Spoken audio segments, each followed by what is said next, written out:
Thank you for joining us today. Along with Chief Winstrom, I know you're all familiar with him. My name is Deputy Chief Mike Maycroft. I oversee the administrative and the investigative services of the Grand Rapids Police Department, which includes our detective unit and our vice unit.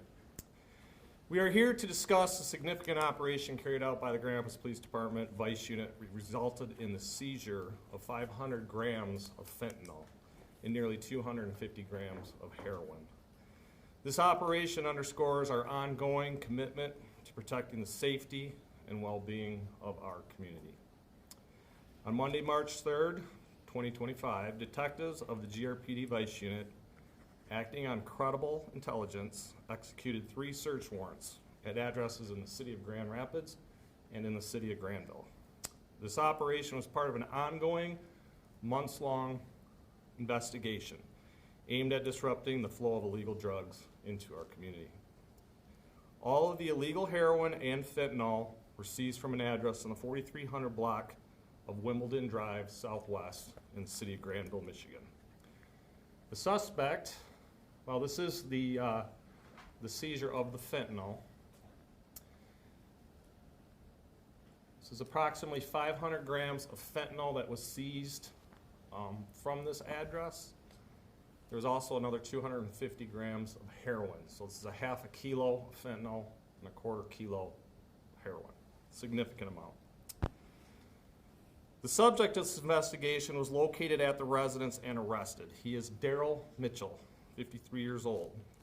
He has been arraigned in the 59th District Court and charged with possession with the intent to deliver fentanyl between 450 and 999 grams. He also has a significant history of drug trafficking. 500 grams of fentanyl is a substantial amount. This is the largest amount ever seized by the Grand Rapids Police Department Vice Unit. Its potential harm could be very, very immense. For context, a lethal dose of fentanyl is as small as 2 milligrams. With this seizure, this much fentanyl had the potential to kill every resident in the city of Grand Rapids and in Granville, up to 250,000 people.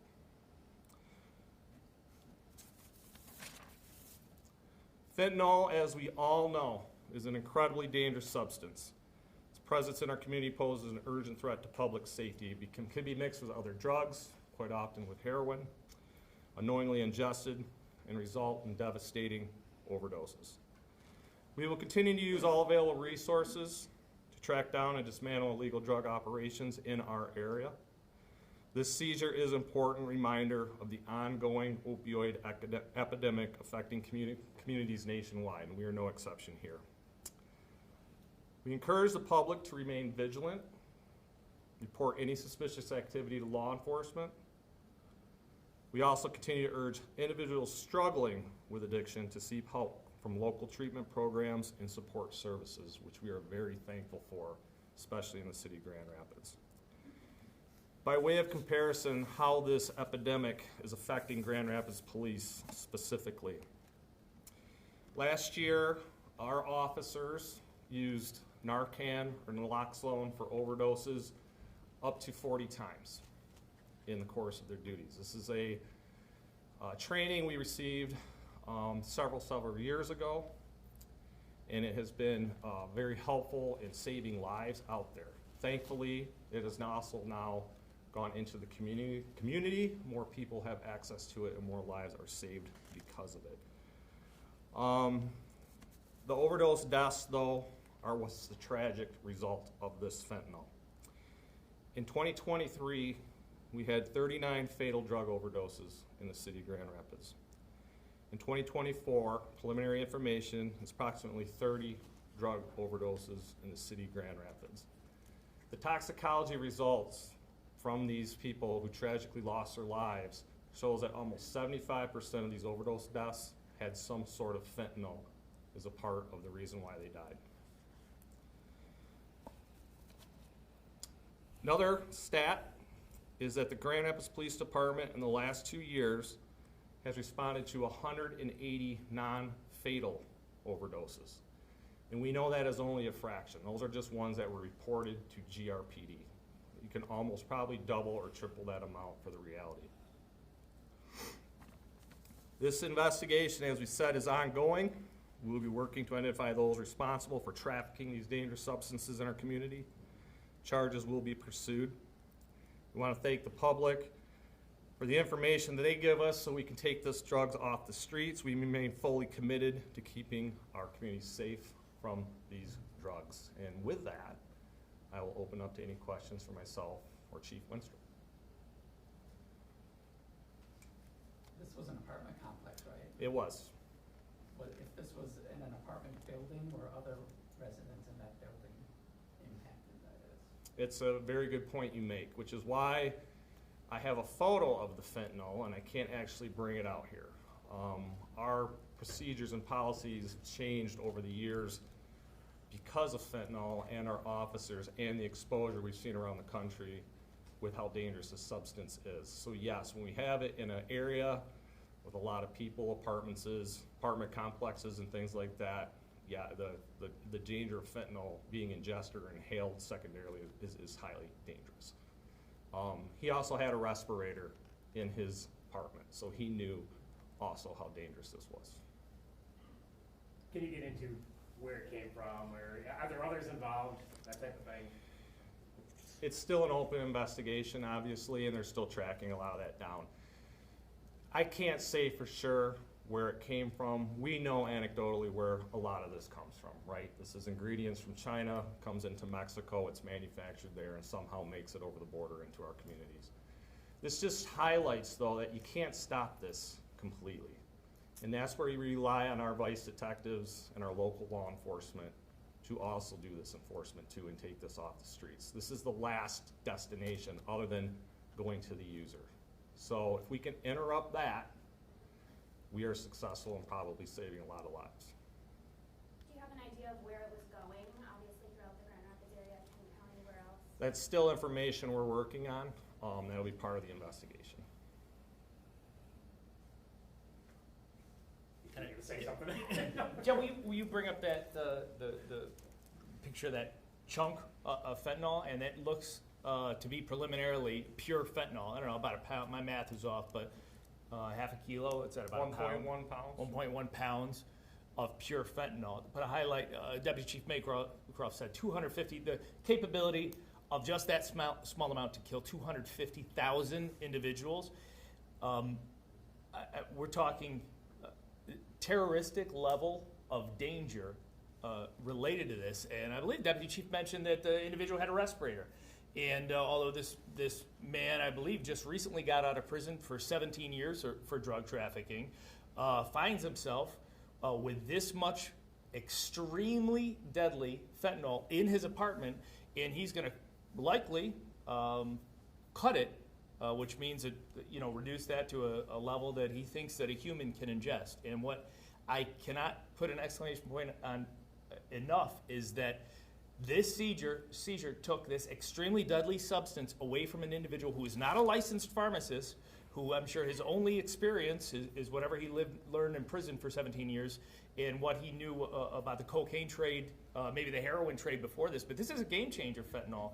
And I have no doubt that this would have led to illegal sales of a deadly substance to numerous people in the West Michigan area, and we would have had, I can't tell you how many people would have died because, as I said, this individual thinks he's going to put on a respirator, cut this down to something that, 0.2, what is that, deadly, 0.2 milligrams or something like that? I mean, you would have to take a razor blade and cut that thousands and thousands of times to get something that's not deadly.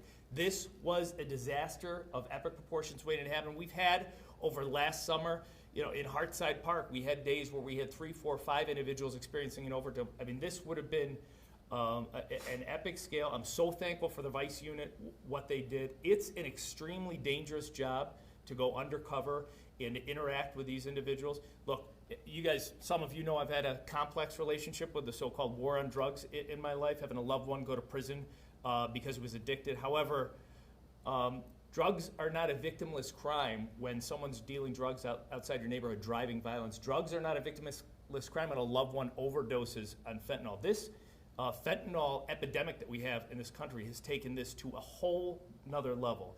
And I'm super thankful for our vice detectives doing this, because we would be up here talking about having a press conference about dozens of individuals in Grand Rapids dead because a wannabe pharmacist who wants to make a quick dollar off of individuals suffering from narcotics addiction. So very thankful for the work that was done today. For context about how big is that? Is there something you can relate that to size-wise? Yeah, it's a pretty good brick. So there's actually 2 chunks of it. This was the larger chunk. We didn't want to expose our forensics people to more of this stuff, right? So they did get a better photograph of it, but it's about like this. It's a pretty good chunk. So it's about 500 grams, about 1.1 pounds in comparison. A significant amount of fentanyl. Like I said, this is the largest amount we've ever seized through the Grand Rapids Police Department Vice Unit. Can you talk a little bit more vaguely about what goes into an investigation like this, and getting this off the street? Well, we also have to, if you look at the Grand Rapids Vice Unit, I know there's been some questions about what is the Grand Rapids Vice Unit, okay? This is men and women. They are normally in an undercover capacity. There is a lieutenant, 2 sergeants, and 12 detectives that are assigned. Their main focus is on illicit drug sales, human trafficking and prostitution, alcohol and tobacco enforcement. Obviously, drugs is still a big part of their job, especially when they get this. So these detectives, through working confidential informants and other sources, are able to start working these cases and working in conjunction sometimes with our federal partners and sometimes with other agencies as well to develop the information that leads them into these investigations.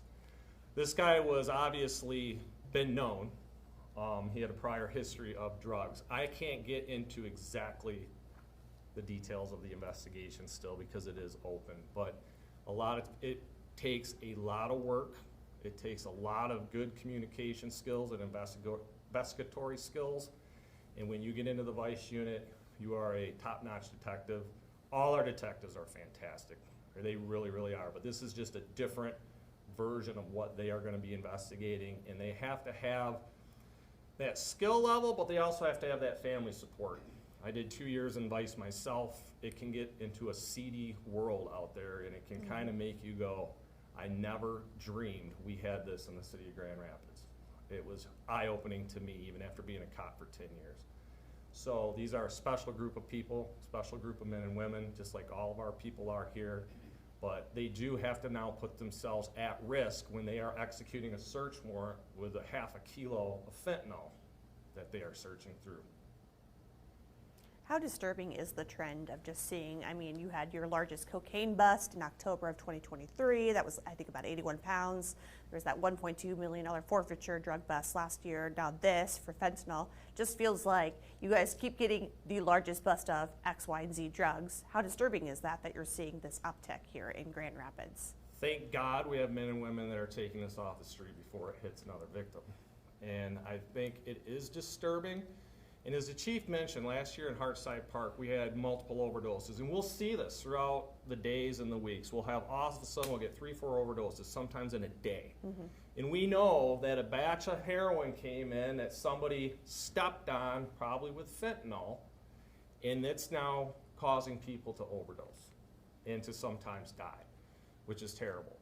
So when we see those trends, we try to sometimes we'll send out warnings to you guys, and it's not to scare everybody, it's to put everybody on notice. Our community, it's a community problem, right? Mm-hmm. And we, unfortunately, all of us know somebody struggling with addiction. We know somebody, unfortunately, a family that's lost someone to an overdose. And for the community to know that's happening, to have that information, to be able to get Narcan in case their loved one accidentally overdoses, because most of these are accidental, to save them, to call us, to be aware. If we can save one life, that's extremely important. Is the fentanyl issue disproportionately impacting a specific community? If you go back to the overdose deaths, you have a lot, as you will see, in what I would classify obviously as our Hartside area, our downtown. Our unhoused population, unfortunately, we all know has sometimes an addiction issue with the unhoused population. Our third ward appears also disproportionately affected as well. But as you can also see, the entire city is represented here. And these are just deaths. We gotta remember, there's 180 other overdoses that we responded to, just GRPD in the last 2 years. So that's just a fraction of what's going on. What's your message to the next person or persons that are gonna try to bring something like this into the community? We're gonna do everything in our power to fine you and lock you up and throw away the key. I think is the key here. This guy just served 17 years in federal prison for trafficking cocaine. He got out last year. He didn't learn his lesson. He needs to go to prison, and probably for the rest of his life. We're gonna let the court system handle that and the juries as well. But we are gonna fine you, we're gonna track you down with these awesome detectives that we have, and we're gonna lock you up. You said he's already arraigned? Yep. Are you sure? Today. Okay, I was like, I don't think, okay, just making sure. It was happening today. I Soon. thought it would have been done by now, but Okay. it will be today, 59th District Court. Thank you. You said this was the largest fentanyl, what was the second largest, if you know? We had another 9 ounce, but it wasn't pure fentanyl. This is the largest of what we suspect preliminarily. Okay, lab results need to come back first. But when they were testing this, they had never seen anything this pure before in our history.